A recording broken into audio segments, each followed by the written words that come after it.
আসসালামু আলাইকুম। একটা কথা বলে না, আজ রাজা কাল ফকির। দুর্দান্ত প্রতাপশালী ক্ষমতাশালী একজন উপদেষ্টা, খুব একটা মিডিয়ায় আসতো না, কিন্তু ভেতরের যত নাটাই ঘোরানো, সেই নাটাই ঘোরানোর কাজটা সে খুব সুচাতুরভাবে করে যেত। এবং 5 আগস্ট ঘটা, 5 আগস্ট মেটিকুলাস ডিজাইন, ডক্টর ইউনূসের যত এজেন্ডা বাস্তবায়ন এবং নতুন নতুন এজেন্ডা ক্রিয়েট করা, সেগুলো বাস্তবায়ন, দেশটাকে মবের সংস্কৃতির মধ্যে রেখে দেওয়া, ইভেন দো আরও বহুকাল ক্ষমতা আঁকড়ে রাখার কারিগর হিসেবে যে মানুষটাকে ওয়াকিবহাল মহল সন্দেহ করেন এবং যার প্রতি অভিযোগের তোরটা সাংঘাতিক বেশি, তিনি হচ্ছেন ইউনূস সরকারের উপদেষ্টা আদিলুর রহমান শুভ। শেখ হাসিনার সময় নির্যাতিত হয়েছে, সেইটাই তার পুঁজি, সেটাই তার ক্যাশ, তার নির্বাচন পর্যবেক্ষণ তার কাজ।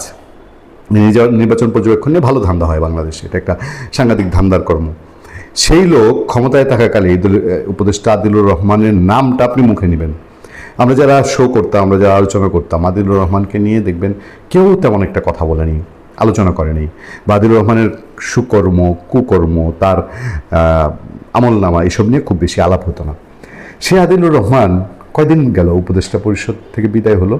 মাত্র 15-20 দিন না?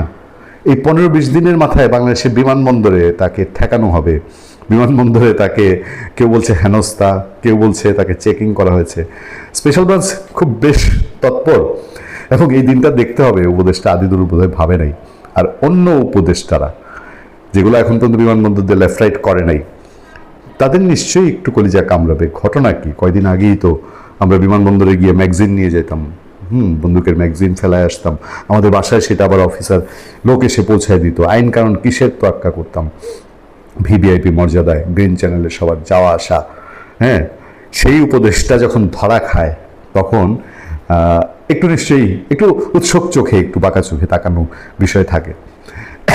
আপনার আমার দেশ পত্রিকা রিপোর্ট করছে, আমার দেশ আবার তার মতো করে এটাকে ট্রিট করেছে, একটা ল্যাজ লাগাই দিচ্ছে নিউজের মধ্যে। ফেসিবাদী শেখ হাসিনার আমলের মতন কাগজপত্র পরীক্ষার নামে বিমানবন্দরে হয়রানি অব্যাহত রয়েছে।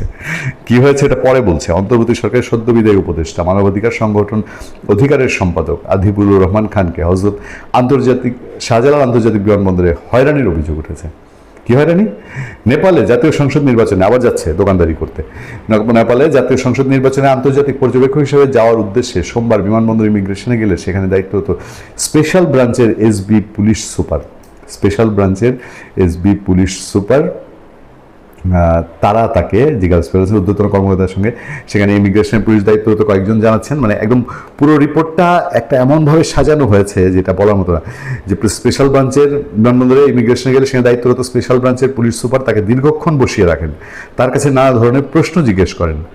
প্রশ্ন জিজ্ঞেস করার তো অনেক আছে। আমার মনে হয় দুর্নীতি দমন কমিশন এবং বাংলাদেশে যদি একটা ভালো কমিশন হয় ইউনূস শাহীর অপশাসন নিয়ে, তাহলে সেই কমিশনে আরও অনেক প্রশ্নের জব পাওয়া তো জরুরি। সদ্যবিদায়ী উপদেষ্টা পরিচয় পাওয়ার পরও অযাচিতভাবে তাকে হয়রানির উদ্দেশ্যে ইমিগ্রেশনের দায়িত্বরত কর্মকর্তারা বিভিন্ন ধরনের প্রশ্ন করতে থাকে। বেরসিক না? বাংলাদেশ ইমিগ্রেশনের পুলিশ মনে হয় নির্দেশ নাই যে আটকাও, তাই না?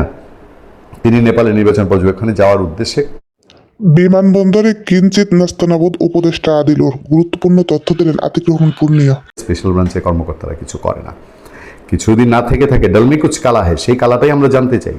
পরে ওই কর্মকর্তা পুলিশের স্পেশাল ব্রাঞ্চের ঊর্ধ্বতন কর্মকর্তার সঙ্গে যোগাযোগ করেন। সদ্য বিদায়ী একজন উপদেষ্টাকে এমনভাবে হয়রানির ঘটনায় বিস্ময় প্রকাশ করেছেন অনেকে। কে প্রকাশ করেছে বিস্ময় জানি না, সেসব নাম দাম পত্রিকার রিপোর্টে নাই। পরে ঊর্ধ্বতন কর্মকর্তারা বলছেন যে ঘটনাটা তেমন কিছু না। তো ওনারা এমন রাখব্বল হয়েছিলেন, তাদেরকে এখন জিজ্ঞাসাবাদ তো মাত্র কেবল শুরু। আমরা দেখতে চাই এসবের শেষ কোথায়। ভালো থাকবেন, সুস্থ থাকবেন। আপনাদের সাথে আমি আতিক রহমান পূর্ণিয়া।